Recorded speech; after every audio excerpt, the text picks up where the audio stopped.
We're going to look at making a surface a couple different ways and how to contain the machining in this tapered area. So let's start by building our surface.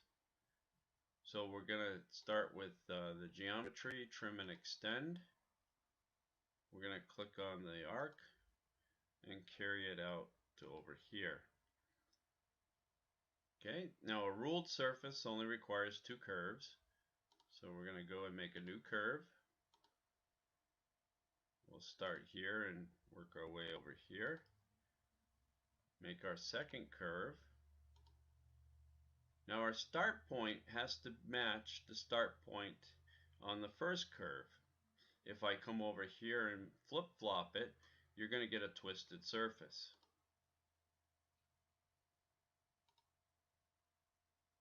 Then we go to Surfaces, Lofted, and Ruled.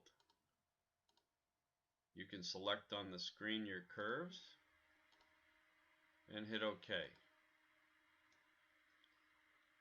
So now we have a tapered surface using Ruled. Now let's delete that. Let's go Edit, Undo. That surface is gone. So I'll show you how to make a Coon surface. So you're going to add, you need at least 3 curves. We're going to make 4 curves, 4 boundary curves.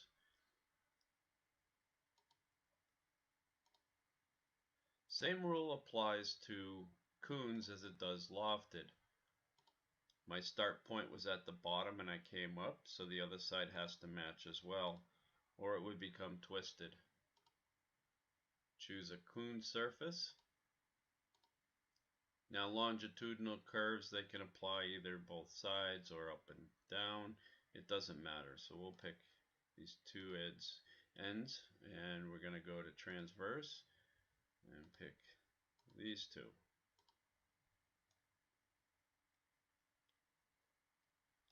Okay.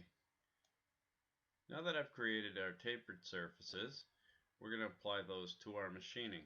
So we'll go here and we'll go to Add Machining. I'm going to include all, and we're going to contain that as a pocket. So we're going to create a boundary curve. So I'm going to go to Curves, Curve 5.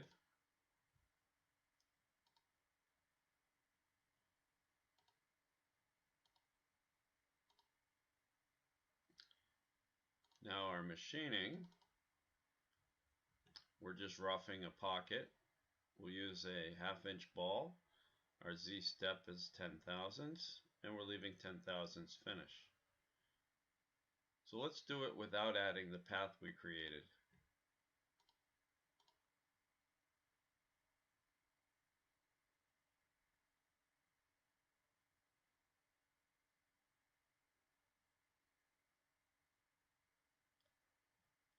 Okay, so now we're going to add the path. You can click on the path button down in the lower right.